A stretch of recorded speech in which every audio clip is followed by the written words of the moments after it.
Hi guys! Welcome back again to my YouTube channel. For today's video, mag-aayos tayo ng nagbaradong CR sa taas sa apartment.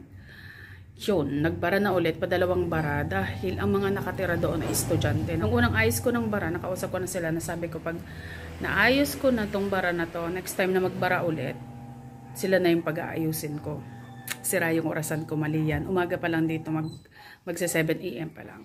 So yun na nga, nagbara na ulit. Nung unang salaksa ko, ang mga nakuha ko ay mga buhok at balat ng shampoo. Sino ga naman ang matino na magtatapon ng balat ng shampoo sa drainage ng CR pag naliligo? Napakawalang ano nila. Buti kung sila yung nag-aayos. Yun nga, medyo nakakagalit.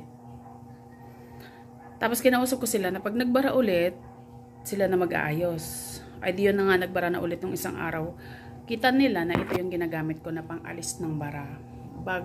Binili ko to sa Shopee. Malis sa taas yung barado. Kung magbabara yan, dapat sa baba, hindi sa taas. Tinanong ko yung mga nakatira sa baba, hindi naman daw barado. Kailangan natin ng 2 gloves. Syempre, kailangan namang isa. Tapos, ito ang una nating sandatang panlaban. Ito muna ang gagamitin natin. Hindi kinaya dun sa una kong dalang sandata. Pangalawang sandata. I-try natin dito kung kaya dito. Patatlong sandata mainit na tubig. Pang-4 na sandata yung nasa lamesa at talagang hindi kinakaya.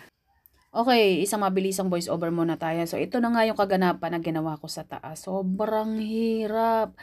Naano lang ako dahil dati pag may ganyan mga problema, nakakaya ko lahat. As in lahat. At as in pag-akit ako ng bubong, yung mga pag may tulo na ganyan.